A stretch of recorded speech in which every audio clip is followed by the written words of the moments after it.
A OBMAP está logo ali e você não estudou.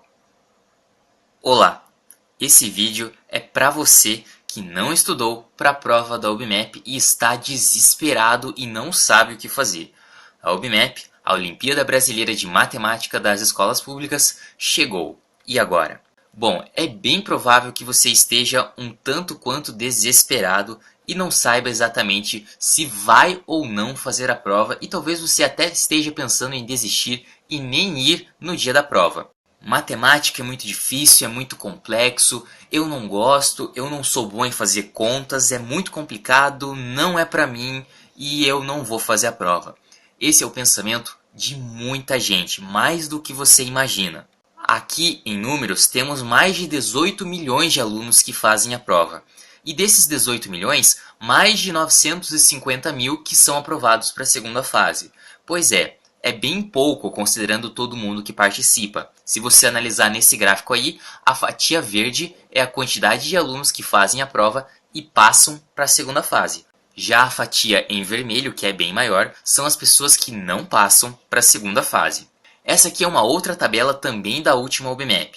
Veja só, mais de 18 milhões de participantes, apenas 950 mil classificados para a segunda fase, e em relação às premiações, tivemos aí 46 mil menções honrosas, 5 mil medalhas de bronze, um pouco menos de 2 mil medalhas de prata e apenas 575 medalhas de ouro.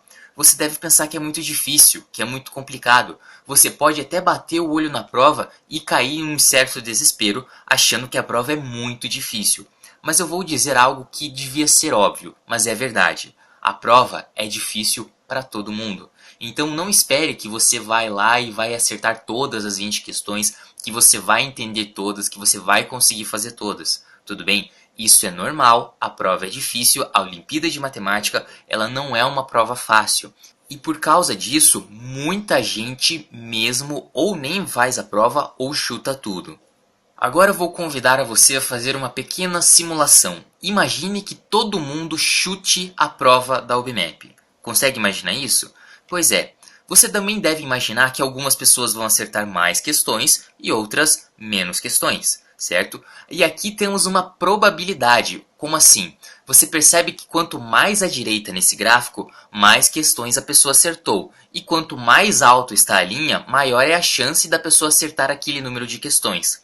Faz sentido, porque veja, acertar todas as questões chutando é praticamente impossível. Mas também, errar todas as questões chutando, você tem que ser muito azarado. Então se você chuta a prova inteira, uma ou outra você vai acabar acertando. Pelo menos umas 3, 4 ali, é bem provável que aconteça. E analisando esse gráfico aqui, o que acontece? As pessoas que estão marcadas ali em amarelo são as pessoas que passam para a segunda fase. As pessoas que estão marcadas em verde não passam. E você vê que para passar para a segunda fase, supondo que todo mundo chutasse a prova, precisaria acertar apenas 7 das 20 questões. Lembrando que são todas questões de marcar X e você tem a opção de chutar tudo. Aqui temos só uma tabelinha, não precisa se preocupar em como foi feito o cálculo, só acredite nisso aqui. Veja aqui na tabela. A chance de você acertar, por exemplo, 4 questões é de 21,8%. É uma chance razoável. A chance de você acertar 13 questões já começa a ser bem baixa se você chutar a prova inteira. Mas tenha esses números em mente, porque agora vamos pensar o seguinte. Vamos imaginar uma escola que tenha 200 alunos. Tudo bem? 200 alunos. Como são 5% dos alunos que passam, teremos 10 alunos classificados. E aqui está a tabela dos alunos classificados, supondo que todo mundo chutou a prova inteira. Tranquilo? Se todo mundo chutar a prova, algumas pessoas vão acertar mais questões e outras menos questões. E aqui você percebe que gente que acerta 7, 8 questões passa para a segunda fase. Isso, mais uma vez, se todo mundo chutar a prova. Então 7 acertos seria o suficiente. Agora vamos para a vida real e sair dessa simulação aí. O que acontece? Aqui temos uma tabela com alunos que passaram para a segunda fase em um determinado colégio. Veja que 8 ou 9 questões foi o suficiente para a pessoa passar para a segunda fase. Então, basicamente, pessoas que chutam a prova, às vezes conseguem passar, porque muita gente nem tenta fazer. Tudo bem? Outro colégio aqui. Veja o tanto de alunos que passaram com 7 acertos. É praticamente como se eles tivessem chutado a prova. Então passar para a segunda fase em muitos colégios não é tão difícil quanto parece. Então se você está desesperado achando que não tem chance, calma aí. No meu colégio eu me lembro de ocasiões em que pessoas que acertaram apenas 6 questões passaram para a segunda fase. E lembrando, as pessoas que passam para a segunda fase estão ali entre as melhores, com 6 acertos. Ou seja, o pessoal não vai bem nessa prova. E aqui que vem o detalhe.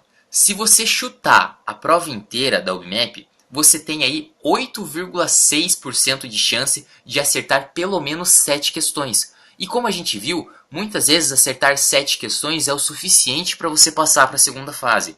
Lembrando que quem passa para a segunda fase são 5% melhores. Bom, aqui está o início de uma prova. Veja, o mais importante aqui é o tempo. 2 horas e 30 minutos de prova. São 20 questões e você tem mais de 2 horas para fazer essa prova. Mas acredite, muita gente vai fazer a prova correndo, vai querer fugir da sala e não está nem aí para o resultado dessa prova. Então se você realmente está interessado e se você realmente se dedicar durante essas 2 horas e 30 minutos, você muito provavelmente vai fazer algumas questões e vai passar para a segunda fase.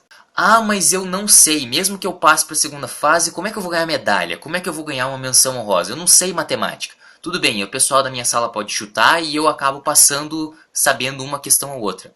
Pois então, aí que vem o detalhe. As notas da primeira fase não são somadas com as notas da segunda fase.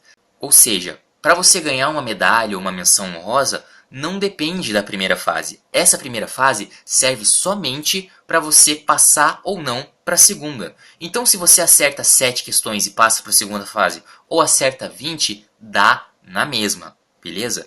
E talvez o mais importante aqui é que a prova da UBMAP é divertida de fazer, é legal, é diferente das provas do colégio. Essa é uma prova muito mais interessante de você fazer. E a prova acaba te incentivando a tentar resolver as questões. Então isso é muito legal da UBMAP. Ao contrário de outras provas que você já fez, a UBMAP é bem legal de fazer.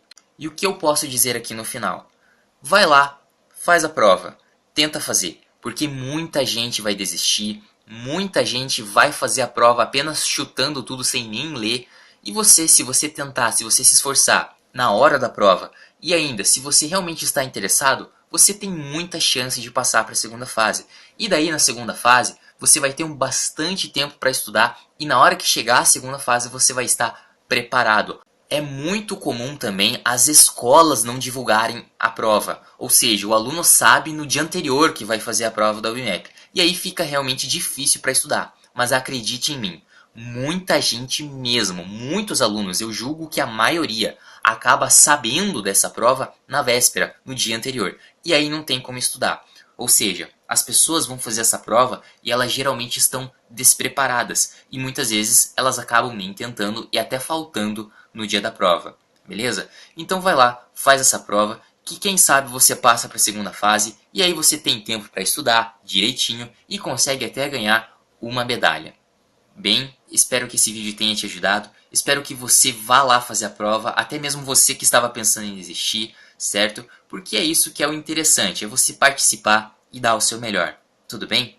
Muito obrigado por assistir esse vídeo, uma boa prova para você, um grande abraço e até a próxima!